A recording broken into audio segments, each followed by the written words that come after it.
people that, there's someone on at all times. Yeah. And Gold Titans is one of them.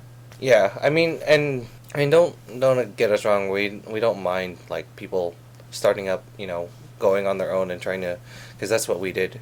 We tried on our own and going on from a large raiding guild to our small guild and try to build it up. But the thing is, with Cataclysm coming out, guild progression, guild unity, guild identity is important. I mean, the rewards that we were talking about from the last podcast alone gives you an idea of how important it is to be part of a good, strong guild that will, participate and work towards those rewards. So that means that the small guilds won't have as many contributing members. I believe I made the incorrect statement in the last podcast that the top 10 members control how well the guild is doing. I've been corrected from one of my guildies and said that everyone will be able to contribute, even if you're low level, and then everyone gets the benefit.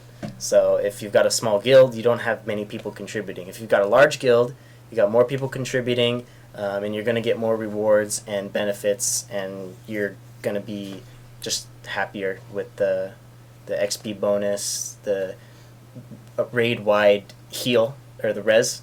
A raid-wide teleport. That too, yeah.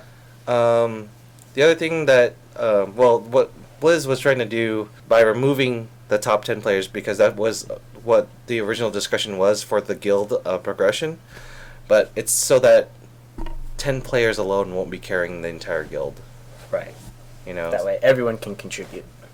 It's not fair to just say, alright, well, these are our main players. These are our top 10 players, so they're going to be considered our favorites. Yeah, we're going to give them special treatment because they're the carrying us, us stuff, yeah. So that's what they're trying to avoid. And Blizzard, I don't know if any of you have been following, but Blizzard actually is enforcing a strong hard cap as to how many members you can have in a guild. Apparently it's 1,000 members now. Wow, I didn't even know there was a cap. Wow. Yeah, I just saw that on a recent post on Twitter. And they are enforcing 1,000 members per guild. So if you want to join Gold Titans, join now. Yeah. We've actually got a lot of space. We actually just bought our 6th tab, thanks to Valinet. Yeah, finally decided it was full enough to warrant the 6th tab. That way when Kata comes out, we'll be able to get the guild perk of tab 7 and 8 right away. Mm-hmm. Don't have to wait for 6. Yeah, and we're actually pretty developed. We got a good amount of materials and equipment and just old world content, stuff for reputation, glyphs. So pretty much you name it, we pretty much got it. And we also have Vent. We're not a noobish guild.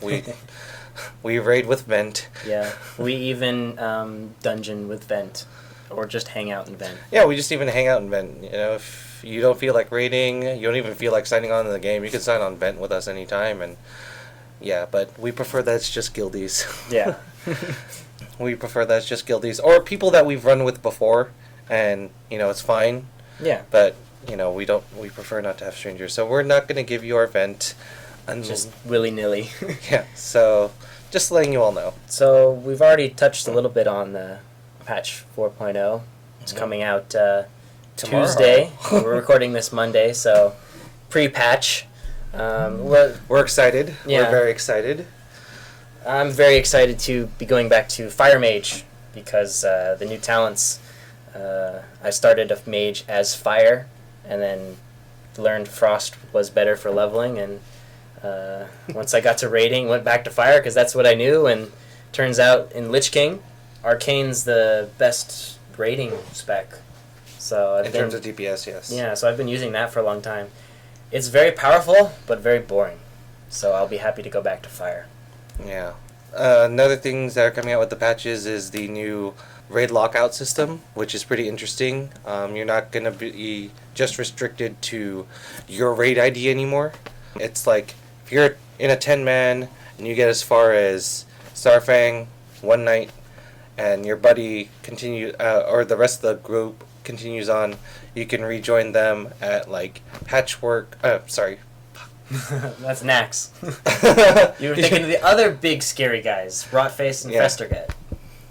So. Well, that's because you did like the original Nax, didn't you? Yeah, I did. Yeah. That was really rough. Yeah. Gaining that rep just to do Nax was just tough back then. Yeah. So now you'll be able to, as Zayon said, do some bosses with the guild. They'll go on. You can come back to the same run, or you can even go to a different run with a different group. Obviously, you won't be able to start over on bosses, but you'll be able to continue with a new group. But don't quote us on that because we're not entirely sure yet. Yeah, we'll see how it works out tomorrow, and hopefully in next week's podcast, once we've taken a look at everything that's patch 4.0, we'll give you the rundown. Yeah, class changes are going to be coming out. You know, I have a Death Knight tank, and I'm finally glad that it's going to have blood for once as its main tanking spec. So, and there's that new rune system where it's going to be able to regenerate the runes a little faster and not based on your haste, right? Based on haste and also based off of like what you're using. So let's say you're popping stuff constantly, it'll make sure that you constantly have a good supply of runes so you're not just standing there, which is one of the main issues if you have a DK tank or even DK DPS. The fact that you're waiting on runes to finish recharging so you can blow out your better, abilities. Yeah. So that's a great thing that Blizz is going to be putting out for us. And they changed the whole Frost presence from being the main tank buffed presence into blood. So it's all being adjusted for Death Knights. So tanking is, you're a bloody tank. Yep. Pretty much. You're a bloody tank from now on. Quote from the Blue Post. So, a few other changes. A lot of the currency is either going to be removed or converted. All the emblems you've earned over the past 8 months will now be converted into justice points. So Emblems of Frost will mean nothing on Tuesday once you can sign in. So if you were saving them for Serenite or that new tier 10, hopefully you can spend it with justice points. PvP currency also changing. Everything is being converted to honor. Arena points, battleground marks of honor, even Stonekeeper shards, as well as venture coins and spirit shards from Outlands. Everything will be converted into honor, and then obviously everything you can buy will be with honor points. Arena is still gonna have its own category, despite everything converting to straight up honor, but I think it's gonna scale a little differently. That's what they're trying to do. Yeah, we're looking at the patch notes right now, and they've got conflicting info. The first one is all arena points such and such will be converted into new honor points, and the second post is honor points will be awarded instead of these currencies, with the exception of arena points. So we'll see how it is. A couple other things being removed. Ammo, and many reagents from your spells. Rune of Portals, Rune of Teleport, Symbol of Kings. Those are still there, actually, for the mages. Well, that's what I use. But our priest is happy that he won't have to carry candles around anymore. Druids now won't have Gift of the Wild. Their buff is actually adjusted. Mark of the Wild is now an hour-long buff. And if you click a party member, you hit him with Mark of the Wild, the rest of the party gets it. Or you're in a raid, exact same thing. Rest of the raid gets it. So it's all just based off of mana now instead of using a ton of reagents where you don't have to keep stocking your bag and wasting.